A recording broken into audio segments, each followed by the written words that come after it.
Okay, hello and welcome back, friends. This is our post-game show where we talk about D&D, Remember to we unmute talk us. about other stuff. I did unmute you. Yes, thank you for the reminder. It's a good one.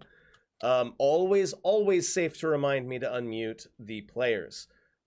So let's, start with, folks, here, if you're in the chat, this is the point where we would love to answer your questions. This is a stream in which we are intending specifically to teach people who don't know about D&D about D&D. So if you have any questions that you feel are too basic, this is literally the place for it. We will absolutely answer those questions. It does not have to be about this campaign, although we are also generally willing to answer questions about this campaign. Now, the first question that I see in chat comes from one Gail Stronghammer, and it says, "What the fuck, Rob? Nihilor, why?" Not only is he a mind flayer, he's a named mind flayer. And the fact of the matter is, this is what Nihilor does. This is out of game knowledge, and I trust you all. This is what Nihilor does. Nihilor is the mind flayer that is specifically in charge of making intellect devourers and taking over people's bodies for the Xanathar. That is his job. And his job coming to you two was to get you to either submit and work off your debt in the arena, or replace your brain so that you can work off your debt in the arena. He was going to bring you back dead or alive or dead, but also alive, is the idea I'm getting at here. So that combat, like, I know you are all of the level now where you've got the ability to get out of combat if you have to, and I really liked the combo that you used to get out of that situation, because the first time you hit one of those goddamn, like, stunning strikes from one of the mind blasts, when there were only two of you, like, Kreetha and Vic were like, "We're not going," and my mind, like, I know Jen was saying how my plans were getting destroyed, and yes, true, but all I was doing was taking away the gargoyles that I had included in the encounter as well. But, like, I was like, oh no, we're now 2 saving throws away from completely changing the campaign. Yeah. Because one mind blast encompassing the two of you, if you both failed your save, now you are both prisoners of the Xanathar, and we've got a whole new subquest to free you. I got backup characters. So, like, I was a little bit worried, but then, of course, you all decided to remind me why high-level spellcasters are high-level spellcasters. Rye has redeemed Eat Hot Chip, which is now the time for it. I have Turbos Flamas. Yes, that's what these are called. And I will go ahead and eat one now. What kind of heat does it pack? We're about to find out. Does it have a Scoville rating on it? I mean, that's what it looks like. It's a Talkies container. I mean, is it like a ghost pepper, or is it like... It's similar to Talkies. So, like, it burns. If I ate a bunch of them, it would legitimately hurt. But, like, not bad. Not bad. Do you have 136 of those chips? I like the texture of these twirls rather than the Takis sort of barrels, I guess, sort of loops that they've got. So good stuff. Turbos Flamas. We do have another question in chat. Yeah. From Rye of, how does meta talk enhance or take away from the game? Ooh, that's a good one. Well, I think we had an example where I realized we were having a bit of miscommunication in and out of character about the getting the stuff forged. And so I just paused and was like, wait a second. Rewind. Vic can forge all the stuff that we need? Of course I want to see what Vic makes with it, rather than just some random NPC that we'll find in Mirabar. So I that was a bit of meta talk of like, hey, actually, if you remember, Rob said that they could forge it in a Silvery Moon, not in Mirabar. So you would have some time waiting there too. Yes. Yeah. So I much prefer the Vic option. Now that I, as a player, realized that was what them was trying to communicate. and from my perspective, I do on occasion reveal potential upcoming plot points both to solicit advice from the players as to how to handle it, and also because, I mean, to be fair, this is a game that I try to elicit genuine responses from my players, and I'm pretty sure I do that pretty well. But also, like, we are entertaining you, right? We are here to put on a show in addition to play the game. So every now and then I'll give a little bit of meta knowledge so that a player can take some time and think about how their character will react to that situation. I kept Gale on pins and needles for 3 weeks, waiting to see who the first person would be when Echo burst into the tent at the beginning of today's game. 20 minutes before the stream started, I said, by the way, it's your uncle, figure it out. And so I gave her that meta knowledge in ahead of time so that she would know how Echo would react to that situation. On the other hand, sometimes I prefer to keep knowledge and get your very raw kind of reactions. And there have been several times when I have shocked the shit out of some of you. And to me, it's a matter of judgment. What do I think is better for the game? What do I think makes for a better story? It's also good for safety. Yes.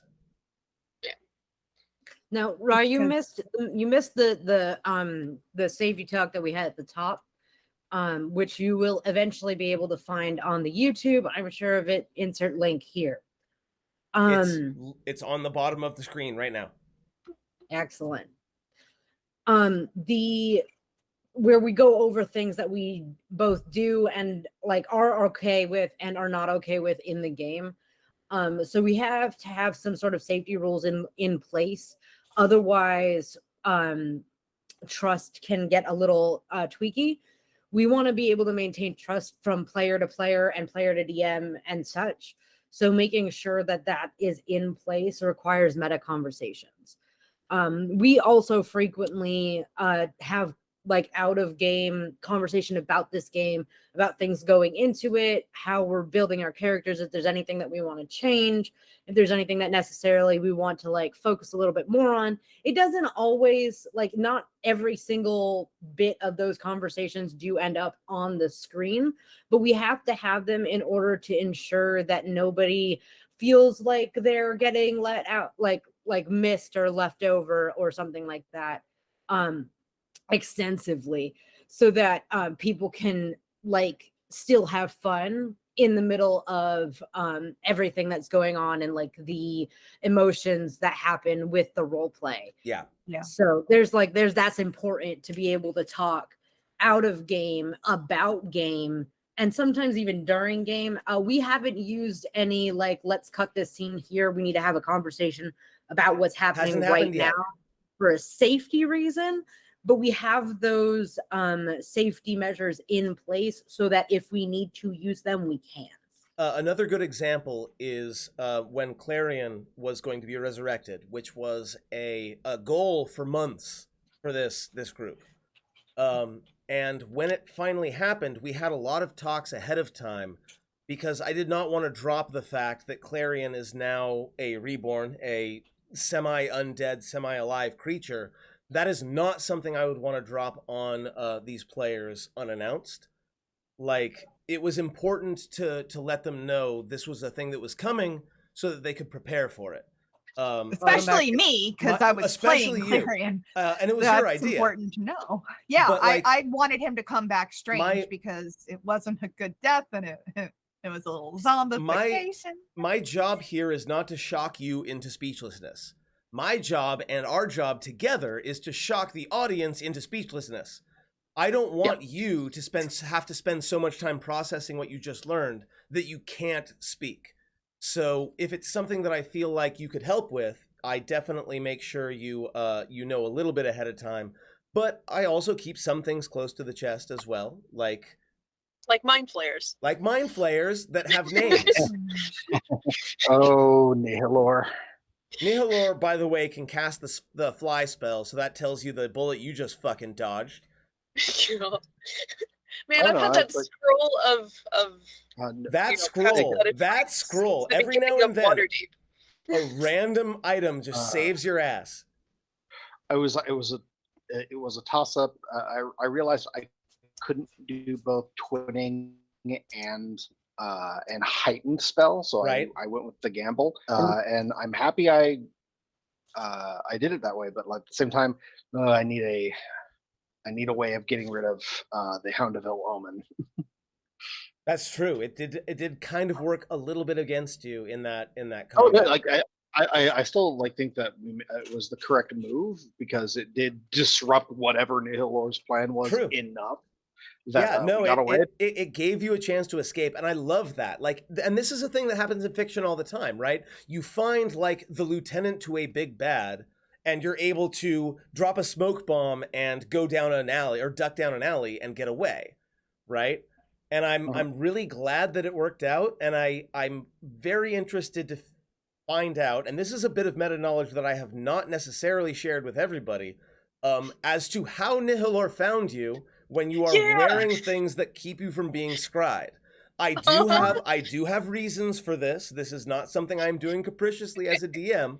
I'm not just saying you have the answer. I'm not just saying that your magical items don't work because fuck you, I'm the DM. There are reasons behind this, and I'm very excited for the characters to discover them. Those will be fun. I figured that it was right now it's just I'm assuming spies until further notice, but for half a second when you were first saying we hear a voice in our head, I thought Illustrial was getting back to Echo. But nope. Nope. Many more tentacles. I do. A part of me really wants to know what Nihilor's thought process was when his telepathic reply is, "Please refer all complaints. Please refer all concerns to our complaints department." Hound of Ill Omen. Yes, the problem with mind flayers is all those tentacles make them not terribly expressive, but you can definitely be sure that he was surprised. Yes. So I have a question for M. Now that it is established that Vic is going to be making the armor for Calder, the armor for Karitha, and the shield, are you going to come up with some unique Vic attributes? Oh, absolutely. Okay. Yeah, I'm definitely looking forward to it. Right. So Vic is a Feywild traveler, or a Feywild a lost Feywild person. Fey lost. Thank you. The internet, you're useful. So I have at my disposal, because of my background's capabilities, is the ability to talk to a Fey creature every night when I go to bed. Technically, they're supposed to come to me, and they have the ability to tell me fun, interesting bits about the future, random plot devices that the DM wants to impart, fucking nonsense, some red herrings, LOLs, jokes, etc. But I can also ask them on how to do things, and my hopeful goal is to be able to learn how to actually craft magic items, despite the fact that I'm not super in deep into creating magic items, by using that Feywild's connection to do it. So a lot of Vic's sparks of inspiration are both from her incredible intelligence and creativity, but also because the fact that she grew up in the Feywild and has a number of people that just show up in her dreams and be like, hey, I have this great idea. Oh my gosh, you have to make it. So there's no reason why I couldn't, I don't know, maybe have a scene in the future where I sit down with, I guess, a dryad or something or whatever and be like, yo, my friends are asking me to make some weird fucking shit that I've definitely done some of before, but even I know I'm not a master at this. Can I get some pointers as order to get some details? And I was hoping to be able to do that scene today, but we just didn't have time for it. But that's okay, because I'm putting this on the docket for next time, along with the Barnabas conversation, because we never actually were able to do that. But so I figured there's probably a way that I can potentially do magic item stuff without necessarily having access directly to the Forge of Fury, possibly. But that it comes down to I have the cash to spend on shit, weird materials and gemstones and and I've got a bunch of random gemstones and stuff in my inventory specifically for I've decided to do weird things, let me throw dice at it. Well, there's also a legendary smith who's in your friend's pocket. that you could also ask. Right, exactly. And it's like that's the other benefit of the fact that Vic and Krita sat like together, because I'm sure that if Vic asked possibly the dwarf guy, whatever his name is, I know he has a name, I just don't know what it is. Durgadin. Yes. There's so many D names. Yes. But like he'd probably be down to being like a hammer. That seems like kind of the correct vibe. Yeah, I mean, I can see that. Yeah, but I mean, like, for the sake of like, can I borrow this for a couple hours? I'm gonna whack it against metal. Oh, Durgadin would have a grand time with that. Yeah, that's what I was thinking. Like, it'd be great. And I mean, I'd be down to like grab Krita and be like, I understand that you're not like super into what I do, but can you hold this? And Krita is gonna be like, what?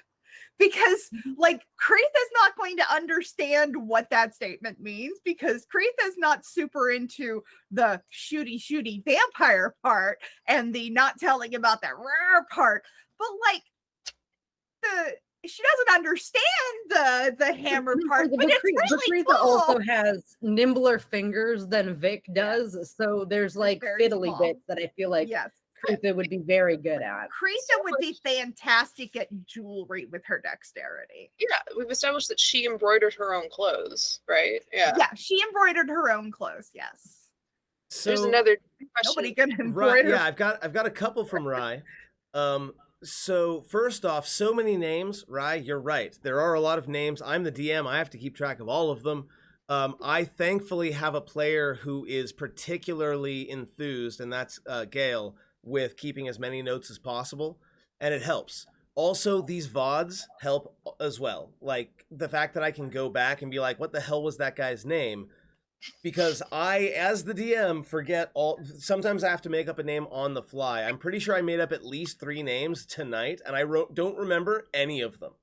We still have to catch up with Bevan and Bathu Boulder Shoulder. Yeah, we do. We do. We have to. No, do you really? I just made up the names. You don't have to check in with those NPCs again. Matthew.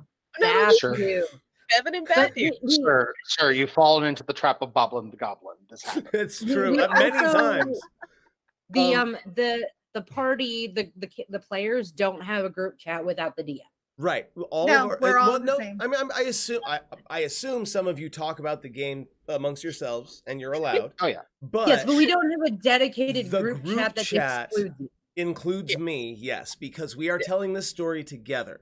It's not that we don't keep secrets from each other. It's that the story is better if we've got some idea of what the other is thinking.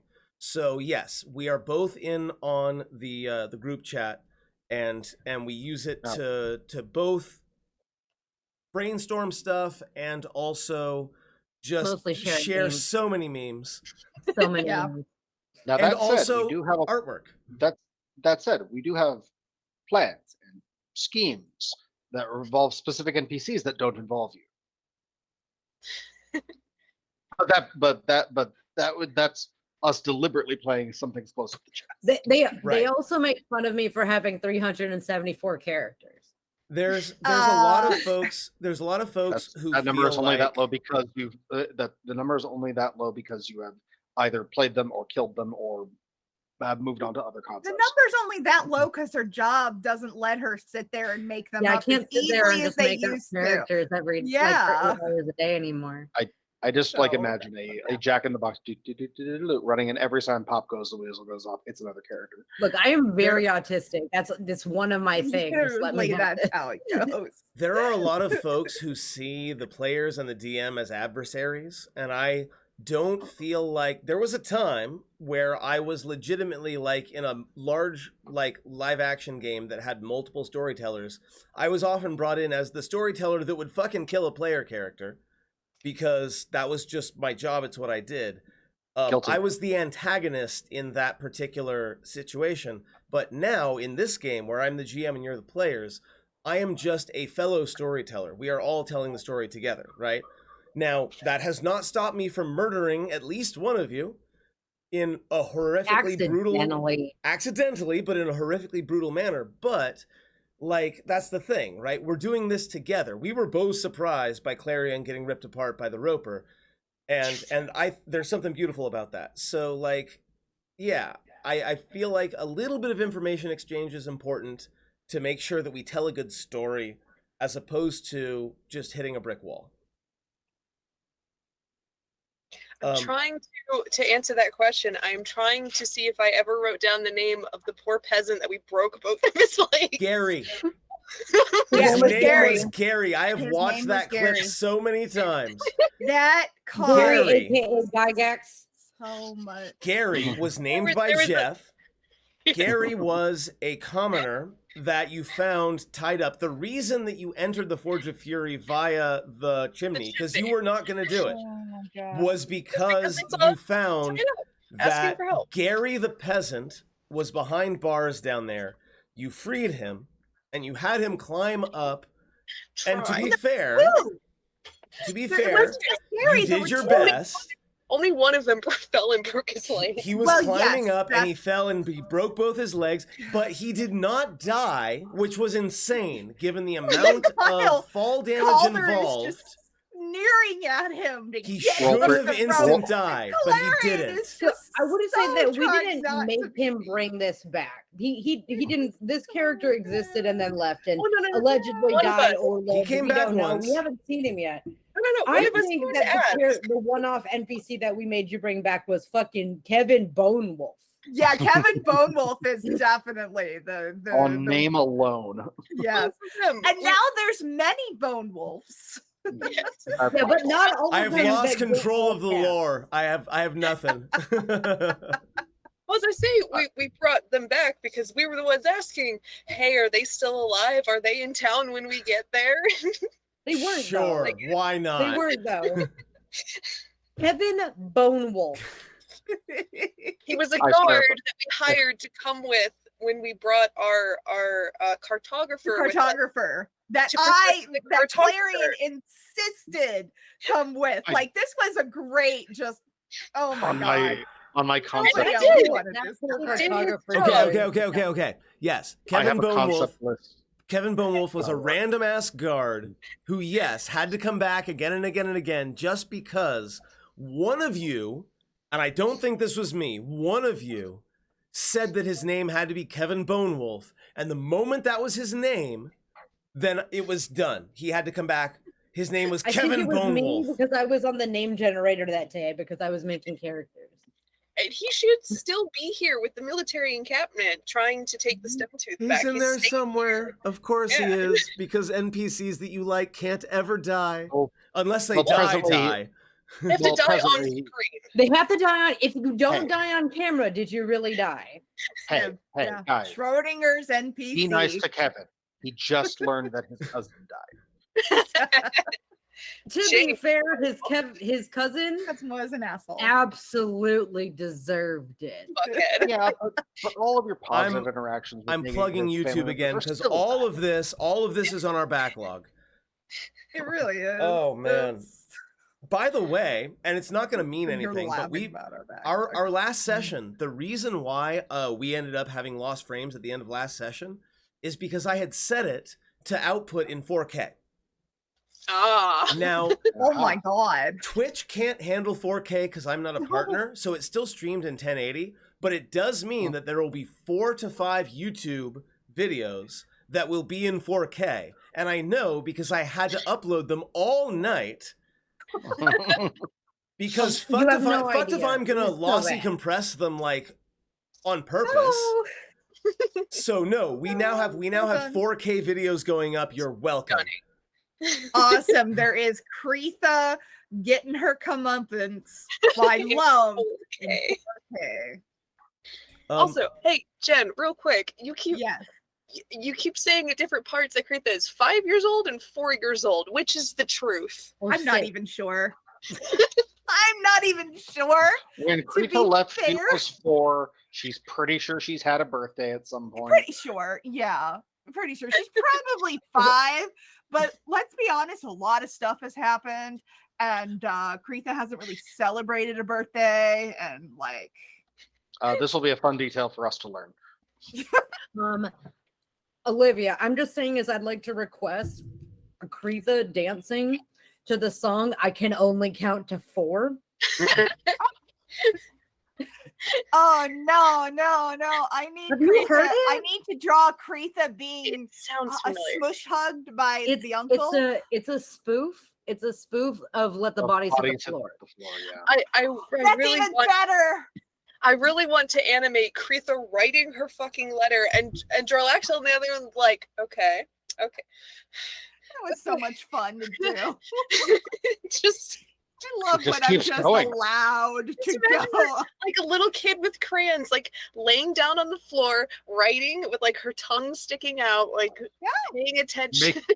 He's Making the holding brow like the quill like this. All of this material to You know, her grip is not really good. No, it is now canon that Jarlaxle thinks that Kretha is just a master at coding. Right? Like He's like, I'm gonna writing have to coded send my message. people. Because no one would intercept that message and believe that it was from anybody that had anything important going on.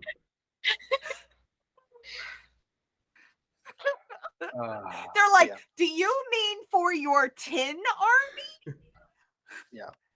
We that will said, like, send you candy and toys. this was a fun game, and Yeah. holy crap, this was a fun set of encounters. Yeah. I can't wait till we get to punch Anton. It's gonna be great. Oh, that's gonna be a great day. I had a hated him blast instantly. talking about the shit that was happening in the background during most of the scenes. That was fun for me because it was like I am not involved in that main scene over there, and I don't want to be. But this, on the other hand, where I'm This is making money, happening. is important That for was me. hilarious. I look forward to whatever Nihilor comes up with to be immune to suddenly polymorph. Well, the thing is that mind flayers already have like resistance to magic, right? So the fact that you hit him with it once means that he's definitely going to have something different up his sleeve the next time you see him, I'm sure. But So Zach, We upset a mind flayer's perfect track record. We should be very happy. Oh man. Good stuff. Yeah, the twin polymorph is what did it, right? Because if you had only polymorphed one of them, Nihilor would have been able to cast Fly on himself and been like, okay, I'm fine, whatever. Oh, good stuff. It was really the only way you were going to get out of that, I think. Well, in other ways, that would have been better because it could have been like, okay, cool, done that. He cast Fly, counter. Because counterspelling someone casting Fly in response to a fall is hilarious. Is always great. So we're gonna go ahead because we're coming up on it, and I know that Jen is fading very quickly. We are gonna go ahead and do our last go round. If you have any last minute questions or comments for us, please do go ahead and put those down. But we are gonna go around, and each of my wonderful player characters here are going to tell me something specific that they had fun with, a specific scene or a specific moment that jumps out in their mind, and another player character that they want to give a compliment to on their roleplay. And because we have East Coast time, we're going to go ahead and start with Jen. What is something that you had fun with, and what is another player character that you want to give a shout out to? Writing the letter was the best part of tonight. It really was. It was just so much fun. I like doing comedic bits. It's a fun time. And it's a dual shout out to M for playing Vic doing the background stuff, because that really did that tickled me. The fact that like Vic is like already had printed tickets, like that's impressive. And to Jeff for managing to make you guys survive that encounter with Polymorph. I was worried. I was legitimately worried that we were about to completely put our campaign on an entirely different track. And if that had happened, we would have rolled with it and it would have been amazing. But I need you all to know that a major point in time has passed. A major crossroads has been passed. There was an entire other campaign over there if those two had gotten captured. Well, there's a rival Yeah. NPC group that we could play doing that campaign over there. There if is we need also to. a rival NPC group, and we're going to talk about that next time because there are some details I will share with you. But for now, Jeff, tell me something you had fun with, and tell me a player character you want to shout out.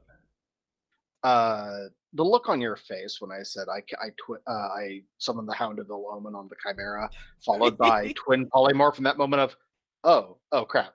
It was That's just visualizing what this would look like is where I was, because I was like, okay, now I have to describe this, and like, yeah, you And put me in a spot there. and then the mechanical consequences thereof were a lot of fun. In terms of nodding, the letter was hilarious. That was fantastic. I just loved the heartwarming reunion for Echo with the fam. That was just so sweet, and That was it was fun to watch both in and out of character going, oh, it's so cute, while Calder's just going, what are they doing?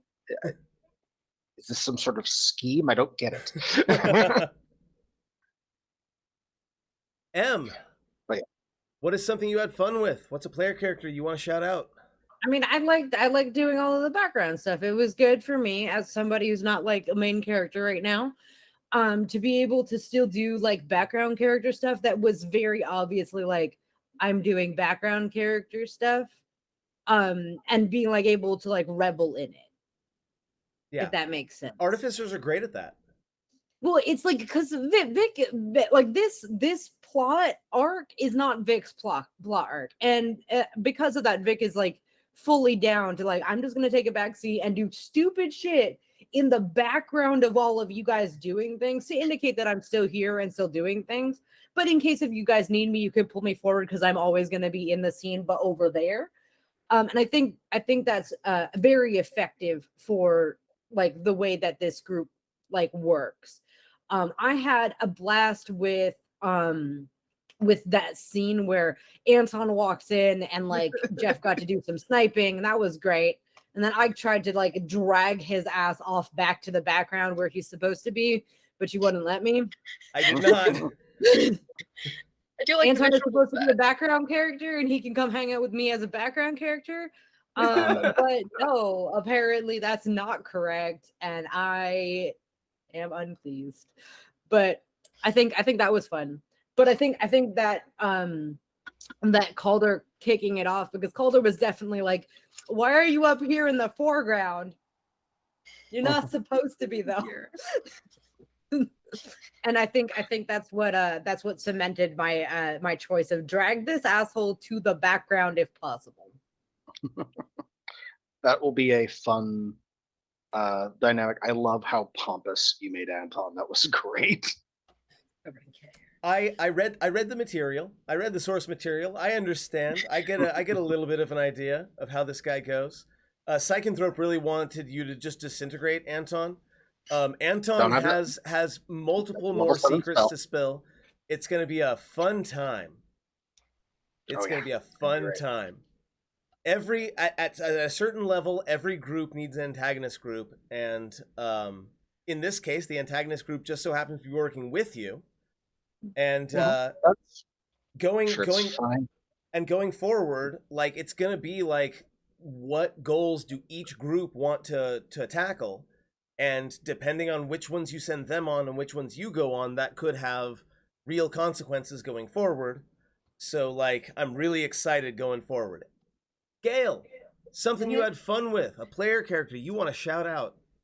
I had a lot of fun with Echo finally getting to open that tent and see his family and get to be sweet, and his family, his uncle noticed that he has the new scars and asked about it, and Echo was going to put on a face and then realize he doesn't need to, and like get to do the dynamic of like, and then Echo just dragging him along and being like, meet my party members, meet the king, like Echo is, I love getting to play up the fact that although he did have a tragic backstory at the beginning of his childhood, he actually has a loving and caring family, and like had a good 10 years there in between. So getting to play that aspect of him is fun. And then I really did like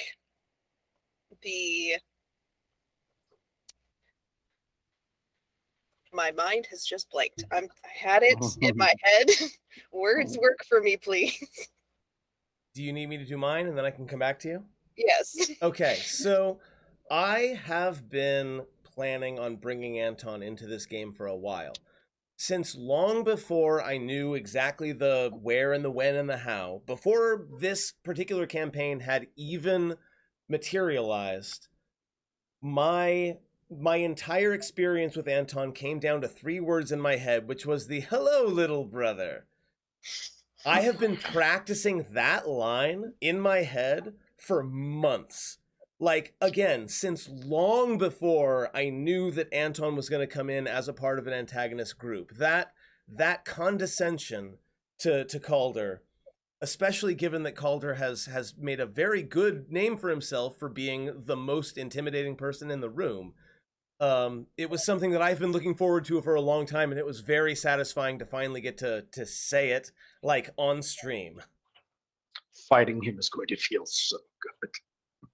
Maybe it will. It might hurt a lot. We'll see. It could be both. We can do both things. We can do both things. Gale. I remembered my moment. Yes. It was Calder being like, "Let me borrow Sven." It was very good. That was good. It was so good. I was kind of expecting it because I knew we had items to be identified, but the way in which you asked Barnabas to borrow him, like he was an item that could be lent out, was very Calder, and it was a great character moment. It was a moment I've wanted to do for a while, and nice. The most recent level finally let me get Dimension Door. So the being able to, like, because it's a fantastic spell, but the ability of just touching someone and just going, "We'll be right back," and just I'll be right back. I'll be right back, and poured him out. Like, it ultimately, like, where we went was like a little bit of a anticlimax, because it was just we went over to the circus tents. But it wasn't, because you came back and Barnabas was like,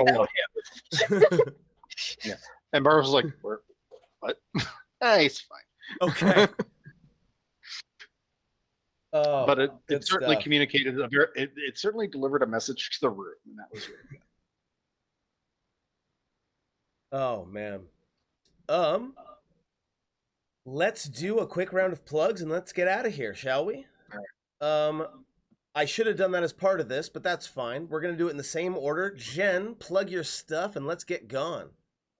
I'm the Swedish Geek Ball on Twitch, on Instagram, on Facebook, on Twitter. You are T Geek Ball on Twitter. I am T Geek Ball on Twitter. I forget about that. Important, because I made that mistake a couple of times. Is there a the Swedish Geek Ball? No.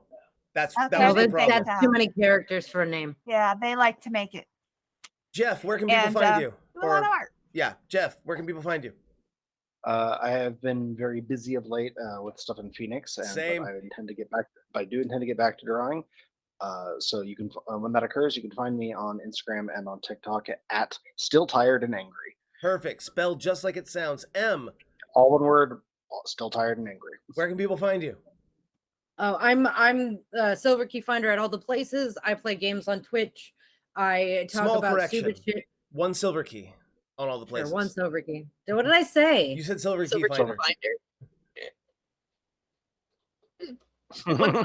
1 silver key, all the places. It's all late. the places I do games and stuff on Twitch when I have the energy, because I work in retail. Totally fair. And I've been working on doing a Twitter thing where I make a random like character a day. Side note, as an artificer starting at level 10, I mean, I can craft magical items all the way through the entire thing, but at level 10, I can do it for half gold. Gail, where can people find your artwork? Most of the artwork and the writing that I do is going to be at A Measure of Separation. It's a Tumblr account blog, so it's misspelled, and I put it in the chat. I've also post a lot of the animations I do onto YouTube, as well as compilations from this. Mostly I've just been doing shipping compilations, but maybe I'll get around to some other stuff. Yeah, I absolutely love your animations, so I'm gonna promote them as much as I can. And you can find me pretty much everywhere at Math Demigod, Twitch, Twitter, Patreon, Ko-fi. If you want to actually like help us out so that I could maybe do this more often, please feel free to jump onto one of those. Either way, you can find all of our backlog at youtube.com/gamingmathematically. There is a specific playlist you'll want to find. You'll know it because it has like 179 videos in it that takes us all the way back to session 0, level 1. So if you don't know anything about what just went on, go back. There's plenty of backlog to get you to where we are now. There's almost an intimidating amount of backlog, but if you're looking for randomly, if you are looking for like a new campaign to really sink your teeth into, check out our backlog. Thank you very much. Say goodbye to chat. Chat, say goodbye to players.